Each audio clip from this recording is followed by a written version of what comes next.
Hi everyone, I'm Rob. Welcome to Red Army Retro. It's a new video series on Red Army TV that's going to take a look back on some of the highs, some of the lows of being a Boro fan.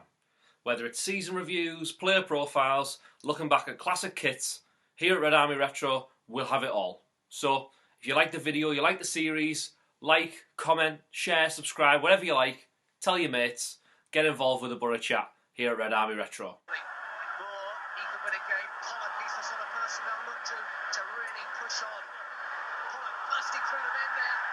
Supporting as well, and still with White, and Hendry, goal, John Hendry, Hendry's second, and Middlesbrough back in charge. The first season up for discussion is the final one at Ayresome Park. 25 years has passed, can you believe it, since we left Ayresome Park and moved in to what was then the Selnet Riverside Stadium. But back in the summer of '94, it did actually look quite a long way off. We needed a new manager. We needed upgrading the playing squad to match what was coming up with the brand new stadium. So, in walked Manchester United legend Brian Robson and became player manager of Boro and took us on a brilliant journey through a promotion season where we actually became champions. Robson knew we needed some more experience in the squad, so he went to the Premier League to get the right players.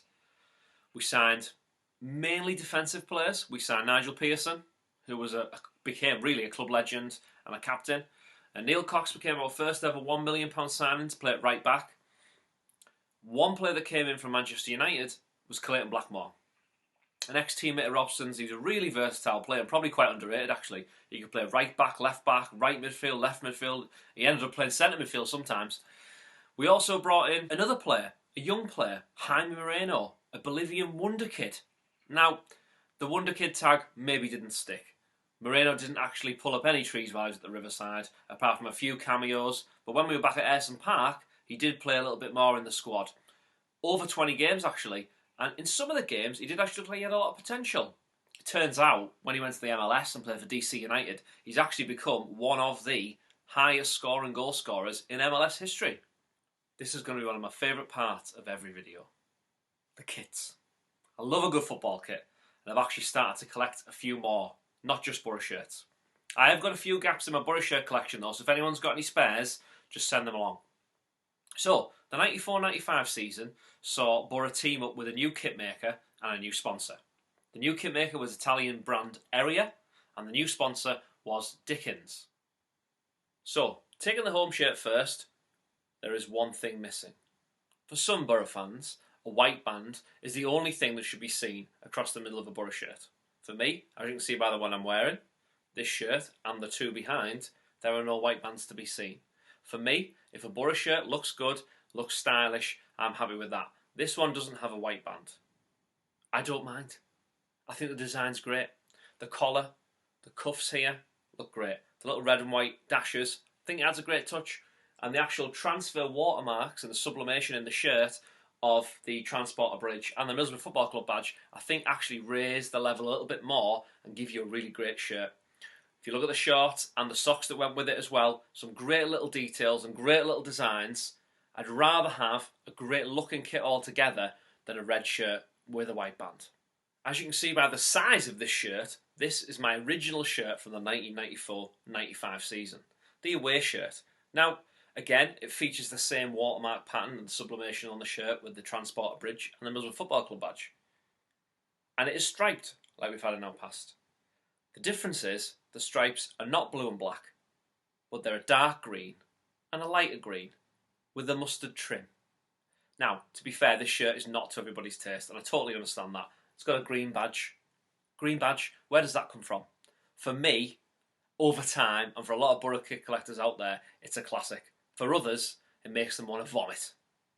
Totally understand that as well. But, like I say, for me, a brilliant shirt. It was actually used the following season as well, as we arrived at the Selnet. But instead of having the Dickens on the front, it did just say Selnet, and it was used as a third shirt. The final season at Ayresome Park had a bit of everything. We had some brilliant performances early in the season, some worrying losses of form, and a load of draws towards the end of the year. But through it all, we did probably play the best football in the league and ran out as champions. It wasn't always easy. We did have to make a couple of late season signings up front, with Uwe Fuchs arriving on loan from Kaiserslautern in Germany, thanks to a recommendation from one of Robson's friends. and now agent Tony Woodcock. The other player to come in at the end of the season was Jan Agerfjord, who joined for £1.3 million from Swindon. He'd absolutely torn up the league as part of Swindon's forward line and had scored a lot of goals. Didn't quite happen for him at the start of his Boro journey, but the 3 goals he scored towards the end of the season got us the points that we needed to get up and get promoted. The other man, worth noting, was John Hendry. 15 goals, finished top scorer, and he scored the last 2 goals at Ayresome Park. A brilliant player for Boro and a brilliant memory for him to have as scoring the last 2 goals in the 2-1 win over Luton. Now the goal had been achieved, it was time for the Premier League. Robson would invest again in better players in the hope that we could finish at least in the top half of the table, maybe even further, and really push on with our state-of-the-art stadium and some quality players. For all the Boro fans out there, it was a brilliant farewell that season to the club's home of Ayresome Park. So let us know what your memories are. What are your memories of that 1994-95 season? How did you feel about leaving Ayresome Park? What was it like to start thinking about going to the Riverside? So, hope you've enjoyed this first edition of Red Army Retro. It's going to be a weekly series where we put out a video that explains a little bit about Boro's past. Hopefully you'll like, you'll share, you'll subscribe, you'll tell everyone about it and make some comments yourself about the Boro.